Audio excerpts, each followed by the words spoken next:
자, 이번에는 이제 377페이지. 자, 시를 한 쏠 가겠습니다. 자비선 명상.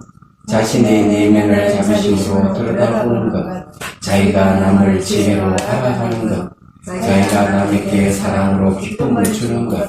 상대의 고통을 연민으로 없애주는 것. 상대의 잘못을 무아의 마음으로 용서하는 것. 내가 남을 연기공으로 깨우는 것.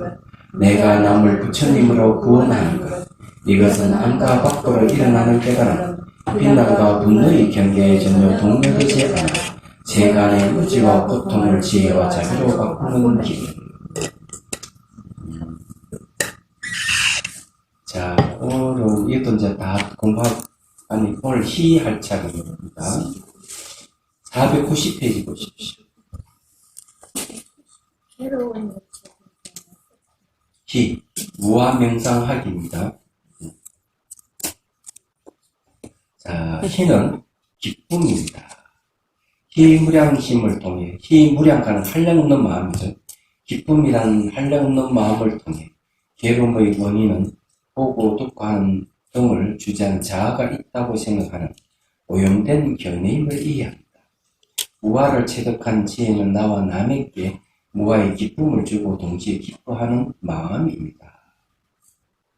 희 단계에서 이제 이 무아를 명상한다는 말은 무슨 말인가 하면요. 이 자비소가는 사마타와 이파사나를 같이 닦는 수행입니다. 그래서 이제 희 단계에서는 이제 희무량심 수행을 하면 기쁨이 생기는데 또 한편으로는 이치를 따져보면은 무아의 이치를 이제 얻는 단계이기도 해요. 이제 사마타는 희를 얘기하고 이파사나는 무아를 얘기합니다.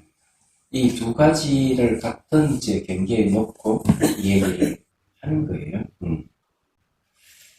자, 비무량심 단계에서는 무아에 대한 열망을 일으켜 자비손으로 무아를 체험하는데 속도를 내게 하고, 희무량심 단계에서는 무아를 체득하게 하여 몸의 고통과 마음의 번뇌가 훨씬 줄어들게 합니다.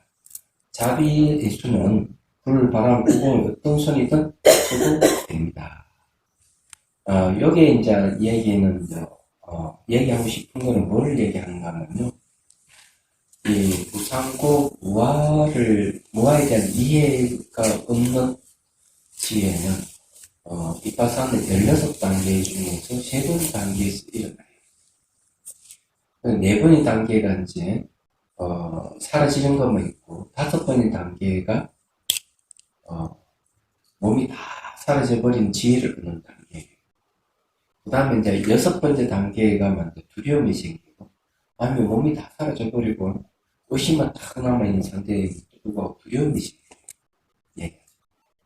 그리고 이제 그때부터 이제 다시 괴로움이라든지 또 무아에 대해서 막 현상이 생기기 시작하면서 수행해야 되나 말아야 되나 하고 이제 고민하는 이제 시기가 됩니다. 예. 그래서 여기 이제 희 단계에서는 이제 이런 무아를 체험을 하는 단계에서 이제 이런 게 이제 나타나는 걸 얘기합니다. 그래서 여기에는 이제 뭐가 나타나는가 하면요. 495페이지 보시면요. 이파사는 4번 단계. 발생과 소멸을 거듭 관찰하는 지혜를 얻은가, 이파사는 수행에 따른 10가지 번뇌가 나와. 4번의 단계에 오는 거 보면 몸이 막 사라져 가는 단계예요. 그런 단계를 이제 거쳐서 이파의 답습이 다니까 소멸을 거듭하는 지혜를 얻는 단계인데, 몸이 다 사라진 게 5번의 단계예요. 예, 그래서 일단 6번의 단계, 7번의 단계, 8번의 단계, 9번의 단계, 10번의 단계까지 이제 갑니다. 그 10번의 단계가 뭔가 하면은 이제 되돌아 거듭 관찰하는 단계에 이제 가는데, 이 희무량 심의 수행 단계에서는 바로 이런 게 나타나요. 4, 5, 6, 7, 8, 9, 10. 총 7단계가 여기에 포함되어 있어요. 예, 포함되어 있는데, 자기를 되돌아보는 이제 지혜의 단계까지 가면은, 그 다음에 이제 현상이 초연해지는 지혜가 생기면서 열반에 들어가는 데 아주 가까워지죠. 자, 공부해보죠.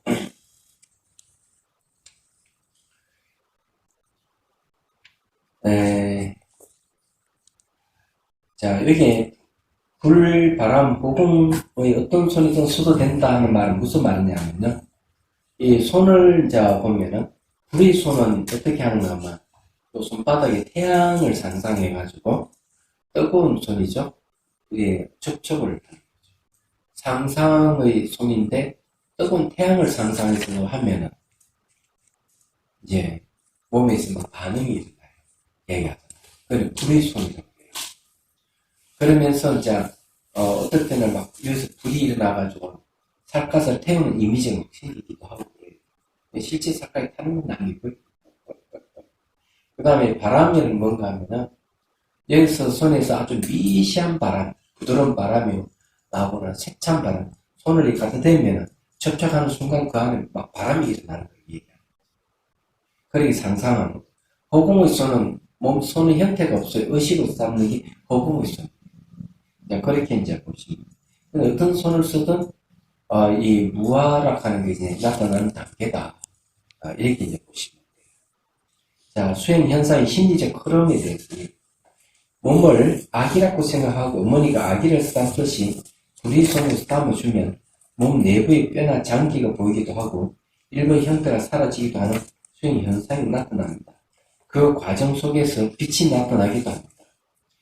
둥근 형태의 햇빛 같은 강력한 빛이 눈을 비추고 있는 것을 금륜이라 하고 하얀 빛은 원륜이라고 합니다. 몸 안에서 빛이 터져나와서 온몸이 빛으로 화하기도 합니다. 이때 기쁨이 생기고 자신이 깨달았다고 착각하기도 합니다. 근데 이게 우리 손을 막 쓰다듬어 보면 막 이 색깔이 터져가지고 온몸에 빛이 쫙 나오기도 하고 그렇습니다. 또는 바깥에서 햇빛이 쫙 이 눈으로 이렇게 막 헤드라이트를 비추는 것 같이 이런 형태도 나와요. 그런데 이런 때 이제 조심해야 돼요. 빛이 나타나는 거하고 이제 깨달음 경계하고는 아무 관계가 없어요. 원래. 근데도 불구하고 빛이 나타나니까 내가 깨달았는가? 내가 도가를 얻었다. 이렇게 착각하는 사람이 나옵니다. 여기에 대해 이제 자세하게 나온 데는 청전도론에만 나옵니다. 이 이야기가. 제 얘기가 아니고요. 그래서 이제 이 수행자가 눈을 감고 있는데도 사람들에게 막 이렇게 손을 휘저으면 저게 창문을 좀 닫아달라고 햇빛이 너무 강하게 들어온다. 이렇게 얘기하는 거죠. 근데 자비수간에서는 그런 것도 나타나지만 접촉됐을 때 피부가 이렇게 갈라지면서 빛이 나타나. 그래서 온몸이 빛덩어리를 화하는 경우가 있어요. 설사 그렇다 하더라도 그건 깨달은 경계하고 무관한 겁니다. 네. 오히려 그는 빛이 수행의 그 지혜를 얻는데 방해한다. 이렇게 나와요. 10가지 번뇌 중에 하나가 바로 빛입니다. 얘기죠. 자, 그리고 몸의 형태가 사라지는 현상이 생기면서 몸과 마음의 경안이 생깁니다. 몸이 셔틀같이 가볍고 편안하고 알아참도 매우 좋아지고 예리해집니다. 여기 이제 몸이 셔틀같이 가볍다는 건 뭔가 몸이 사라지는 현상이 생기는데 이때는 생기는 건 잘 보이지 않고 사라지는 것만 보여요. 희한하게. 생기는 건 불분명하다. 이렇게 얘기합니다. 그래서 수행 경계를 이제 보면 좀 어떤 경계까지 갔는지를 알 수가 있죠. 자, 심지어 생각을 입으로 일으키려 해도 일어나지 않을 정도로 의식이 명료하게 깨있기도 합니다. 번뇌도 거의 일어나지 않습니다. 이 희 단계에서는 수행 심리가 최고조로 오르다가 하락하면서 수행이 진전이 있습니다. 이 최고조로 다른 걸 멀리 하면 5번의 단계에 가서 몸이 다 사라져버립니다. 그러니까 처음에는 이게 일어나고 사라지면 못 봐요. 그러다 나중에 일어나고 사라지는 것보다는 생기는 게 막 보여요. 그 다음에 이제 일어나고 사라짐이 보여요. 그 다음에 사라지는 것만 막 보여요. 그 다음에 다 사라지고 없어요. 5번의 단계까지. 근데 이런 때까지는 5번의 단계까지는 심리가 쫙 올라가. 기분이 좋고 자기 수행이 잘 된다고 생각해요. 얘기하다. 근데 몸이 사라지고 난 뒤부터 이제 문제가 발생합니다. 다시 이렇게 수행 심리가 막 이렇게 곤두박질 치던 대로 수행 것도 잘 안 되는 거예요. 막 두려움도 생기고, 그러니까 이 집중이 됐다 안 됐다 하고 이게 뭐 난리야. 그래서 이제 그때는 뭘 얘기하는가 하면은 돗자리를 까뒀다가 그냥 돗자리를 폈다가 접었다가 한다. 또는 집에 갔다가 돌아왔다가 한다. 그래 집을 갔다가 다시 수행하러 왔다가 또 얼마 있지 못하고 또 갔다가. 근데 이게 한 시간을 못 있는 거예요. 10분, 20분 있다고 막 벌떡이 나버려 이런 증세가 나더라. 그러면서 수행 진전이 있어요. 그때는 이제 무상고 무한을 계속 재차 체험하는 단계다 보면 틀린 거예요. 제대로. 근데, 그렇다는 얘기예요. 근데 왜 희 단계를 했을까? 깊은 미생이, 최종적으로 역시 깊은 미생입니다. 자, 이 희 단계에서는 수행 신뢰가 최고적으로 오다가 하락하면서 수행 진전이 있습니다. 그래서 몸의 형태가 사라지면서 시작됩니다. 그러나, 아직 몸의 감각은 있습니다. 이때에는 가장 강한 자극인 바닥에 닿아있는 엉덩이 감각을 산법으로 관찰합니다. 자, 몸 사라짐에 대해서 좀 얘기를 좀 할게요. 절을 하면 몸 사라져요. 108배를 막 절을 하던 몸 사라져요. 어떨 때는 침 있잖아, 침요. 몸에 침을 꽂을 때도 그 부위가 몸이 사라지는 현상이 생겨요. 그렇기 때문에 몸 사라짐을 궁극으로 생각하면 안 되는 겁니다. 몸 사라짐은 마음 사라질 조금 돼서 사라질 뿐이고 생기줄 조금 다시 생길 뿐이에요. 이게. 근데 몸 사라짐을 깨달음이라고 하는 수행 단체가 있습니다. 수련 단체가 해야 되겠죠. 호봉을 궁극으로 얘기하는 단체는 몸이 사라지는 걸 대각이다. 그러니까 대각은 부채 경기를 얘기해요. 몸 사라지면 부채 경기 같다. 이런 식으로 표현을 해요. 지나가던 개도가 웃을 일이죠. 얘기하잖아. 아닙니다. 그리고 또 한 가지는 몸이 사라진 거하고 몸 사라짐의 지혜를 얻는 거하고는 다릅니다.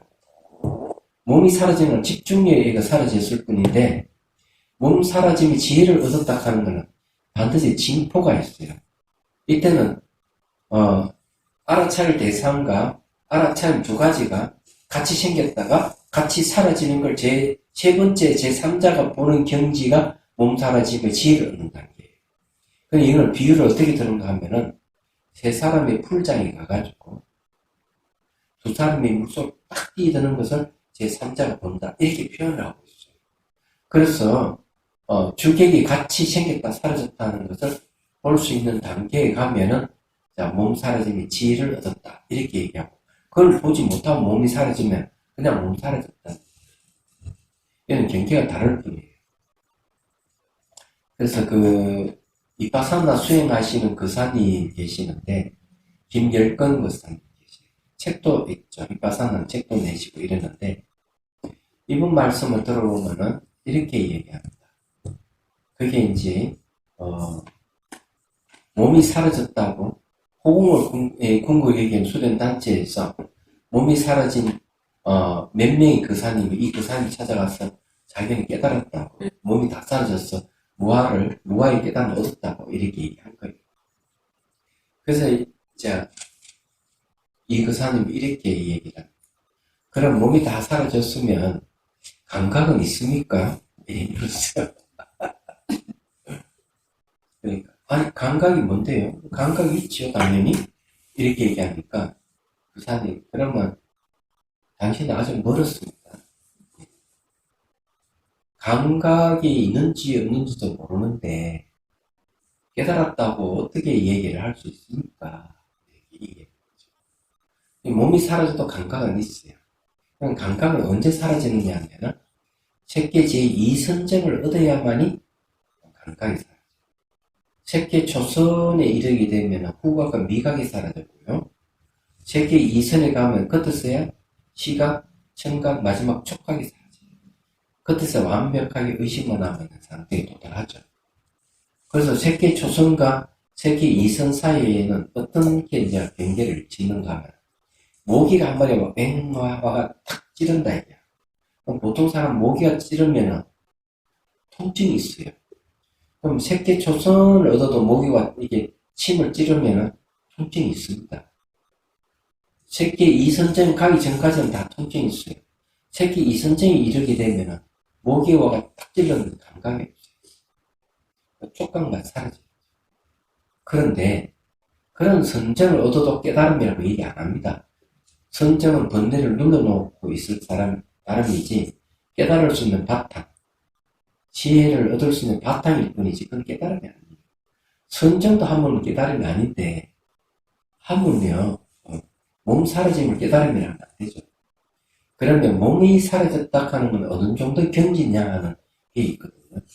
기껏해야 거친 무아를 체득하는 단계다. 거칠 단계야. 미시한 무아를 체득하는 건 아니다. 그러면 거치다 하는 거는 몸을 거치는 걸 보는 거고, 미시한 걸 마음을 얘기해요. 거친 무아를 체득했다 하는 건 몸이 소멸해서, 거친 무아, 몸은 무아구나 하는 이해를 얻었을 뿐이에요. 그럼 미시한 무아라 하는 거는 마음도 자아가 없다 하는 걸 깨닫는 걸 얘기하는데, 마음은 미시한 거예요.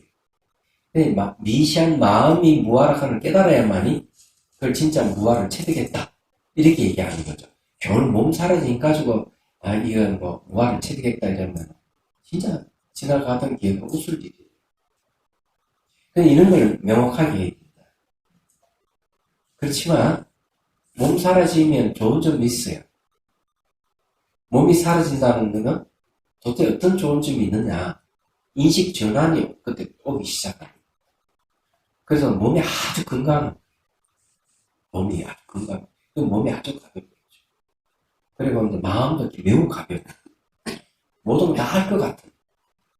그런데 이게 몸이 사라지는 경계는 비파사나 수행자에게만 있는 건 아니다 하는 사실도 또 알아야 돼요.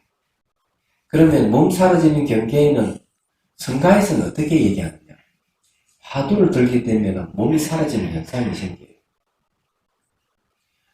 성가책진에 이 얘기 나옵니다. 화두를 들다가 몸이 사라진다.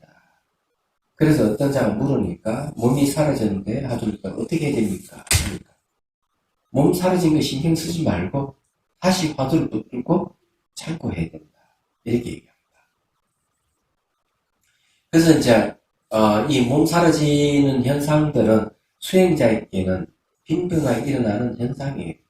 대개 이파사나 순수 이파사나 수행을 할 때는 3개월 내지 4개월도 몸 사라짐을 체험하는 사람이 많고, 빠르면 보통 한 달, 두 달이면 몸이 사라져요. 네. 근데 그것을 궁극으로 얘기지는 않는다. 몸 사라지고 난 다음에는 이제 엉덩이 감각 관찰을 하게끔 하는 거죠. 그래서 다시 이제 일어나고 사라짐을 보게 한다는 걸 말씀드립니다. 자, 그런데 몸의 시각적 감각이 사라지면서 허공 요소가 나타납니다. 여기서 착각하고 공성을 깨달았다거나 무아를 깨달았다고 착각합니다. 몸 사라지면 거친 무아가 나타난다는 것이라고 할 수 있습니다. 하지만 진정한 무아의 체험은 아닙니다. 이때부터 두려움이 생겨요. 두려움이 생기는 게 6번의 단계예요. 몸의 고통이 강하게 올 수 있습니다. 이게 이제 7번의 단계일 수 있습니다. 심할 경우, 물론 수행자의 특수한 현상일 수 있는데 마치 폭탄이 터지던 통증이 일어날 수 있습니다. 뿐만 아니라 현상이 만족스럽지 불만족성이 생기면서 수행 진전이 정체되거나 퇴보되는 뜻이 느끼시면 수행이 안 되가 수행이 안 된다고 생각하는 거 있대요. 그래서 집에 돌아갔다가 되돌아온다고 이렇게 하는 거예요. 그러나 농부의 농사 짓기를 생각해 보십시오.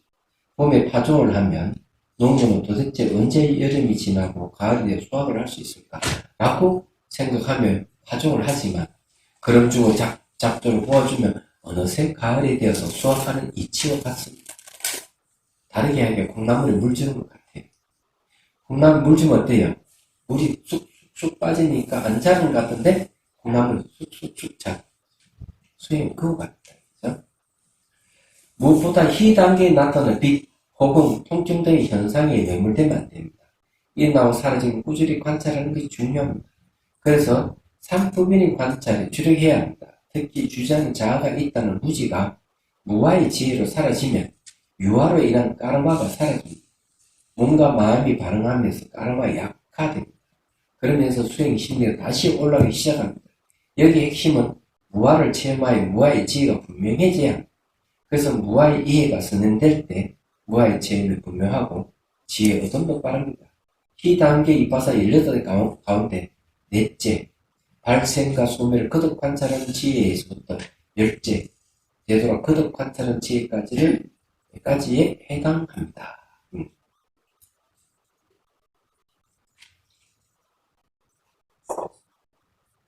자, 이 무아락하는 걸 잘 알아야 되는데 내 뜻대로 되지 않는 걸 무아라 그럽니다. 부부싸움을 할 때도 자기 뜻대로 안 돼요. 남편이 아내를 뜻대로 할 수도 없고 아내가 남편을 뜻대로 자주지 못해요. 그럼 그건 그때는 무아라고 이해하십니다. 말하자면 어떤 사건이 빵 터졌는데 그걸 수습을 못한다 이러면은 수습할 수 없는 지경에 갔을 때 자기 뜻대로 안 되는 거죠. 무아의 뜻이 그런 데서 드러나는 겁니다. 그러면 자기 뜻을 성취하려고 하면 어떻게 되느냐? 조건을 맞춰야 돼요. 원인과 조건을 맞췄을 때 문제가 해결되는 걸 알 수가 있어요. 그럴 때 이제 모든 것은 조건에서 일어났다가 조건이 사라진다는 걸 알게 됩니다. 조건에서 일어나고 조건이 사라지는 것은 자아가 없다는 소리예요. 자아가 있으면 그 조건을 무시하고 마음대로 할 수 있어야 돼요. 여러분들이 인생 살면서 뜻대로 되는 일이 있었습니까? 잘 없었죠. 만약 내 뜻대로 되는 일이 딱 이루어졌다 하면은 그 일이 이루어질 수 있는 원인과 조건이 갖춰졌기 때문에 그걸 이제 얻을 수 있는 거예요. 성취가 되는 거예요. 이야기하다. 제가 이제 미얀마 갔다 와가지고, 그러니까 92년도에 미얀마 수행하고 가서 93년도에 들어왔어요. 그때가 이제 6월달에 7월달, 8월달쯤 내가 들어왔네요. 그래서 6월 20일 날 가가지고 1년 하고 한 달 보름 있다가 왔으니까요. 그때 제가 이런 생각을 했어요. 내가 이때까지 강당에서 강의를 쭉 해왔고 강사의 길을 걸었는데 내가 강사의 길을 걸을 때보다는 명상센터를 운영해야 되겠다. 내가 센터를 세워서 수행 지도를 해야 되겠다. 이런 생각을 했을 것 같아요. 이게 안 되는 거예요. 아무 기반이 안 돼. 그러면 도리어 이제 송강사에서 93년부터 이제 강주 소임을 맡았는데 10년 동안 가르쳤습니다. 그리고 이제 2002년도에 다시 어디 갔는가 하면 인도 달람살라가 또 이제 1년 정도 수행을 하고 2003년도 10월달에 귀국을 했죠. 딱 1년 있다 귀국을 했어요. 했더니 용련사 주지하라. 그래서 용련사 주지를 또 1년 하고도 10달 동안 1년 하고 10달 했습니다. 원래 4년 해야 되는데 왜냐하면은 다 임기를 채우지 못하고 동화사의 소임살로 또 들어가게 된 거예요. 그때 이제 용련사 주지하면서 수행 지도를 하기 시작한 거죠.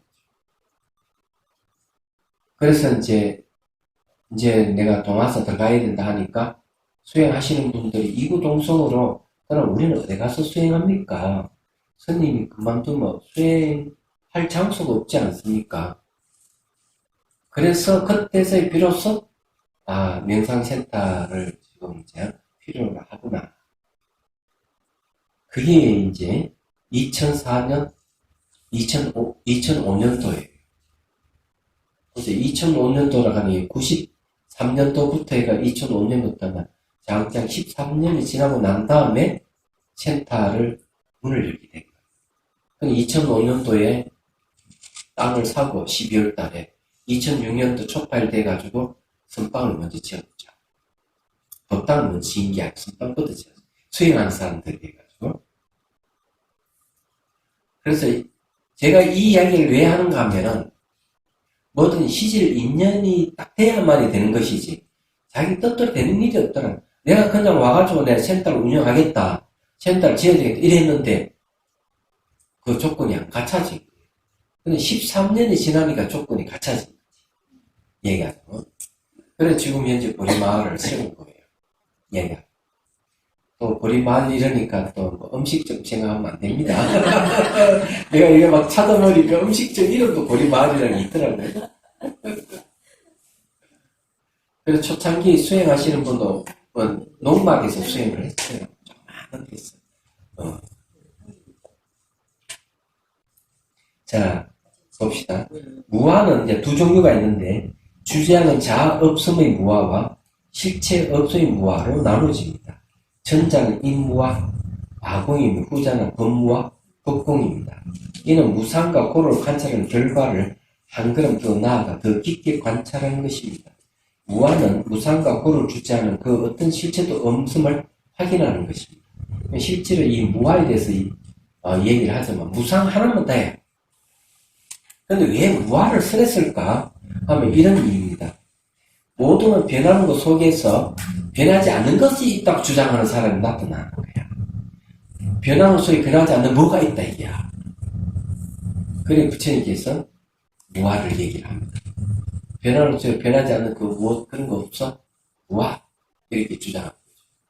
그러면 이제 인무아에서 이제 법무아로 발전하게 되는데 법무아는 이제 대승에서 주장합니다.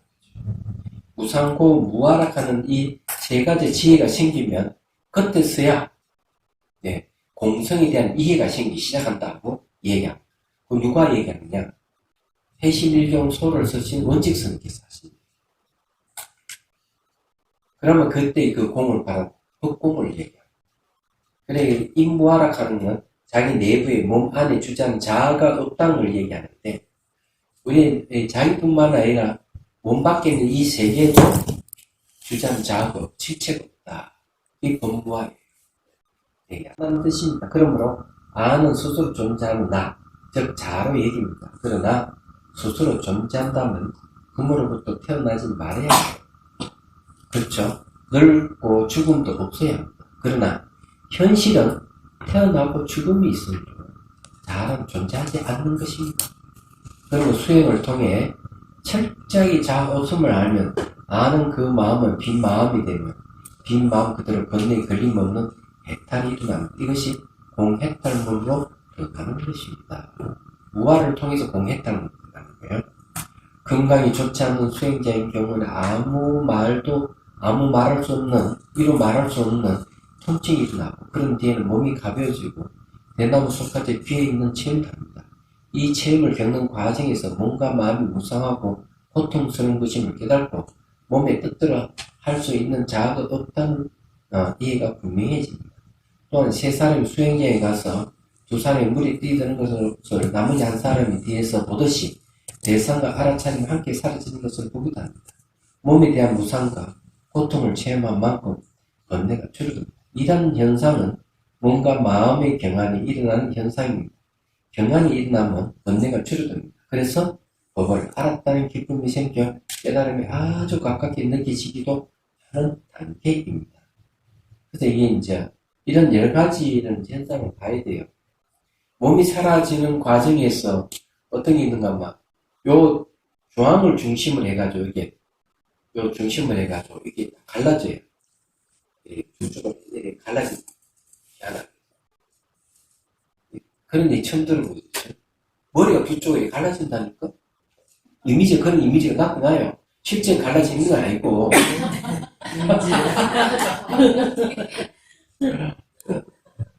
어떤 때는 팔이 이게 막 너덜너덜해지기도 해요. 실제 팔이 있는데 새로운 팔이 너덜너덜해지는 게 있죠. 그런 현상도 생겨요. 그래가지고 손으로 막 떼버리면 상상이지만 딱 떼면 다시 그게 또 챙기는 거예요. 너덜너덜한 같이 이렇게 또 뜯어버리면 없어지는 것 같은데 또 생기는 거예요. 진짜 별 희한한 체험을 다 해봤는데 그래서 그때 뭘 알았는가 하면은 그런 너덜너덜 뜯어낸다고 해가지고 이 문제 해결되는 게 아니라 하는 사실을 알게 된 거죠. 그럼 뭘 알아야 되는가 하면은 일어나고 사라짐을 철저히 보면서 일어나도 일어난 자체 없고 사라진 자체가 없음을 봐야 돼요. 그래 이 문제 해결돼요. 희한한 체험 다 해봅니다. 막 빛 같은 거, 제가 또 체험한 것 중에 하나는 턱 앉아있는데 온몸을 앞에 막 집어 막 흔들어요. 집에 흔들면 제 3자 봤을 때 저 귀신 들렸나 이렇게 할 정도야. 근데 그건 수행 현상 중에 하나예요.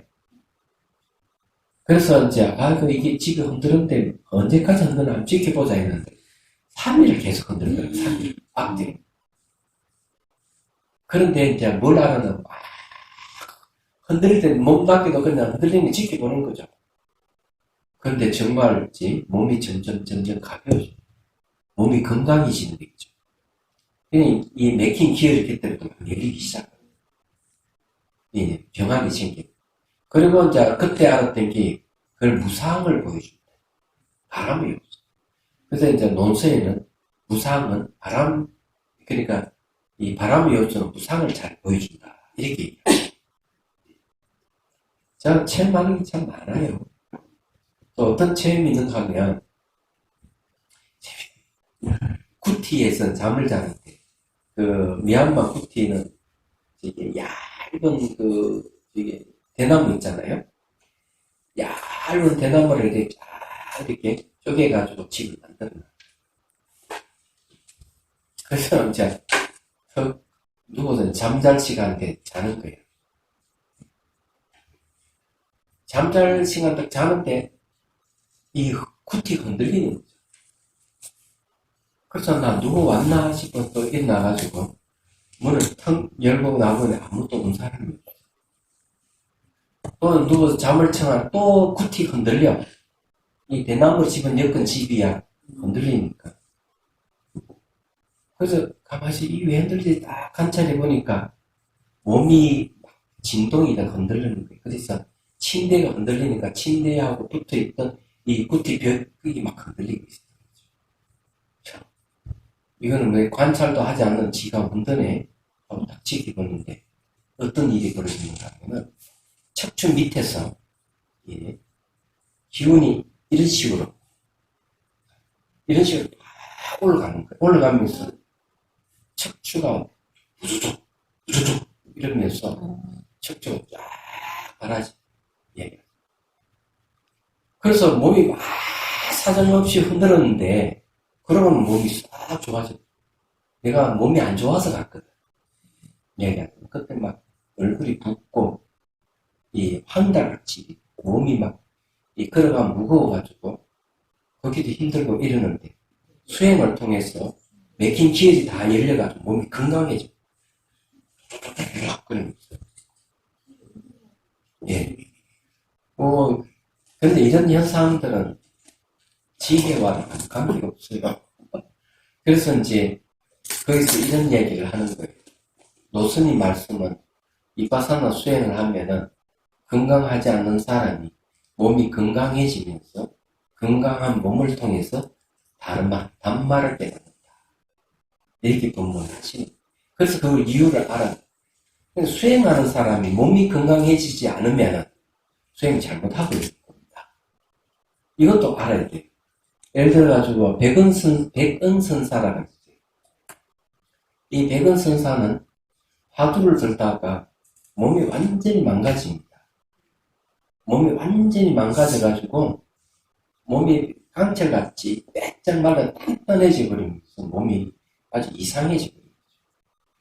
그러니까 이제 백은선사 어록이 나오는데 그 다음에 어떻게 하는가 하면은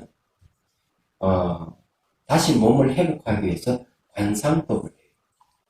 관상법은 그 책에는 이렇게 노란 버터 있잖아요. 정수리에 노란 버터가 녹아가지고 쫙 흘러내리는 것을 관상을 해요. 그리고 해가지고 몸을 완전히 회복합니다. 몸을 완전히 회복해 다시 이제 화두를 들어요. 그래서 이제 깨달음을 얻습니다. 근데 이제 이 몸이 건강하지 않으면 집중력이 떨어지기 때문에 집중이 떨어지면은 수행이 안 돼요. 네.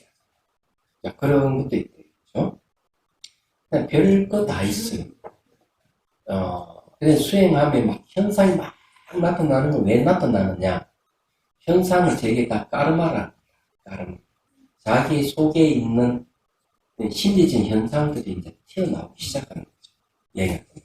그래서 이 현상이 생길 때는 집중이 벌써 생겨 있어가지고 그 집중이 힘에 의해 가지고 몸이 자극을 받아가 이제 현상이 생기는 거예요. 근데 이럴 때 이제 잘 못해가 막 비틀보면 자기 깨달은 착각을 일으키고 막 하는 거예요.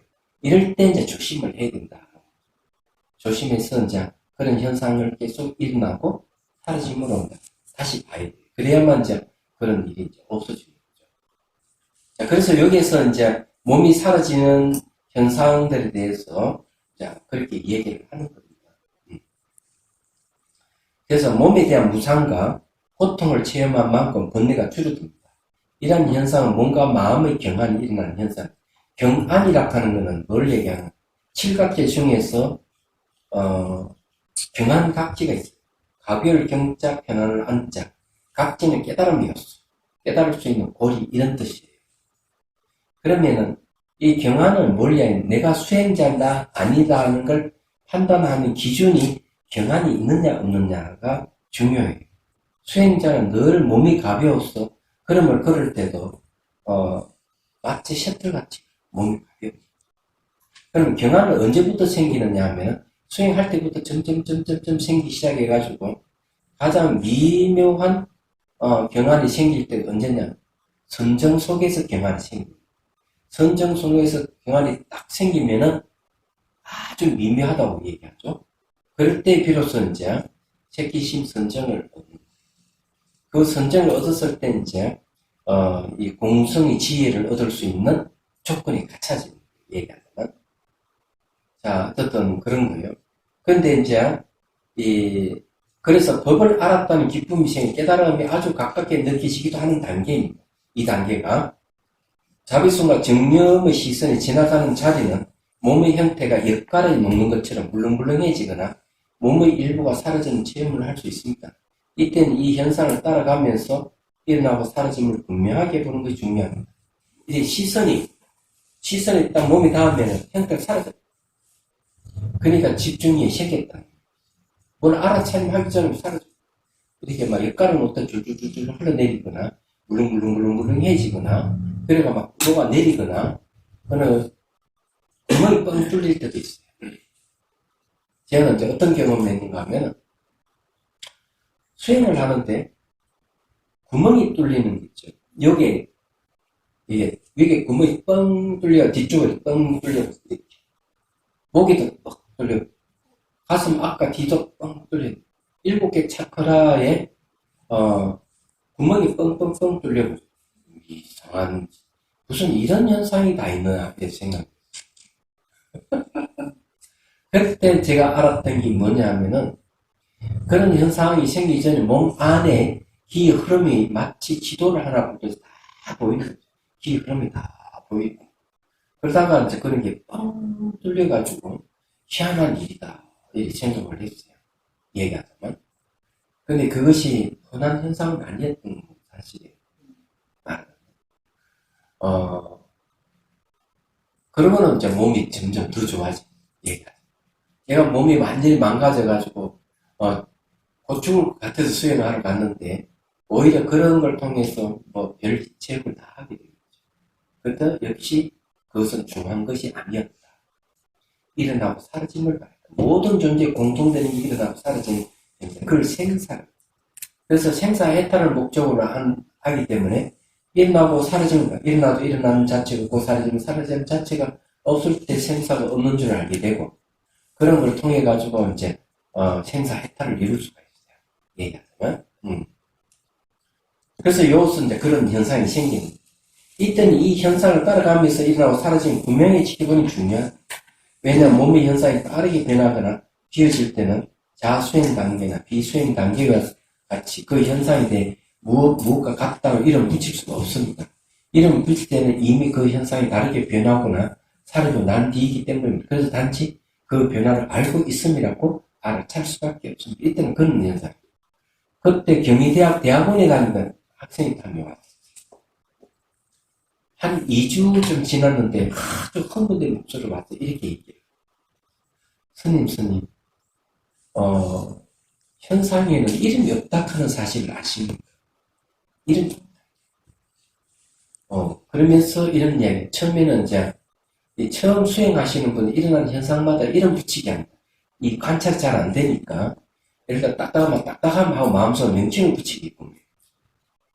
근데 그 다음에 어떤 현상이 생기는가 하면, 현상이 빠르게 변하면서, 변할 때, 일어나는 현상이 뭔가 하면, 단어의 한계군, 분명히 통증 명칭을 붙이고, 딱딱한 명칭을 붙이는데, 어떨 때는 통증도 아마 다양한 통증이 일어나는 거예요.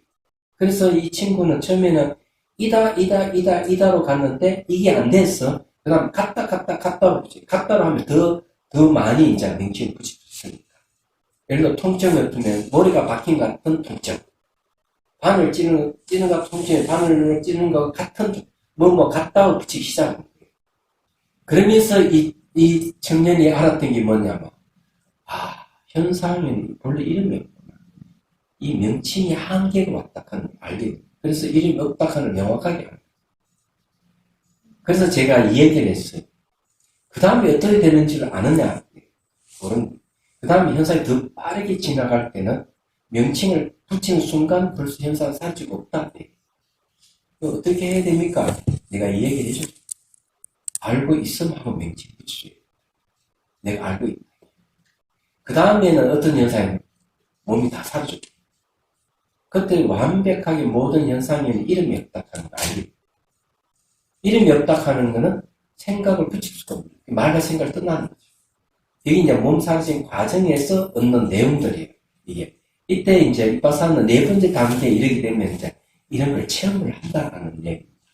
말하자면은. 자, 그리고 이렇게 체험하게 될 때는 체험하는 마음을 살펴보아야 합니다. 몸의 현상을 고정시킬 수 없고, 내 뜻대로 할 수 없어 주자는 나라는 생각과 내 것에는 의지가 꺾이게 됩니다. 정령과 관찰 대상이 상응된 채로 틈이 없으니 자아가 어떻게 작용하겠습니까?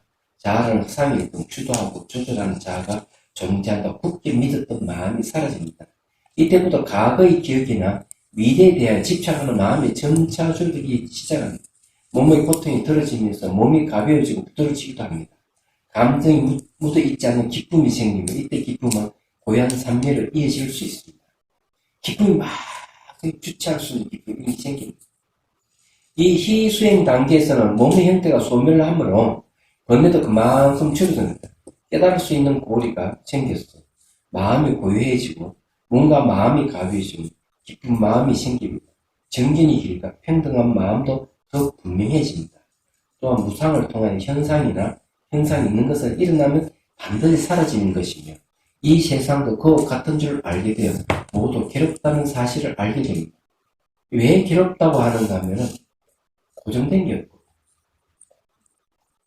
그래서 괴로워. 내가 자동차를 새 차를 봐도 집에 아이가 몰고 가가지고 가서 사고 내고 오면 괴로워. 고정된 게 내가 명예가 있다 어느 순간 한 번에 무너질 수도 있고. 그래서 이게 자기가 만족할 수 있는 게 아무것도 없어요. 그래서 괴로운 거예요. 이때 생사의 괴로움에 벗어나고자 하는 마음적 출리심이 일어납니다. 이 출리심이 생사가 없는 열반을 추구하는 것입니다. 좀 한 사람이 이게 나타났는데, 이분은 이렇게 너무 허무한 거야. 형상이라고 반드시 사라지기 때문에 내가 소유할 수 없다 하는 명확하게 알고, 이 세상의 현상은 어떻게든 사라지고 없어지는 거예요. 너무 허망하다.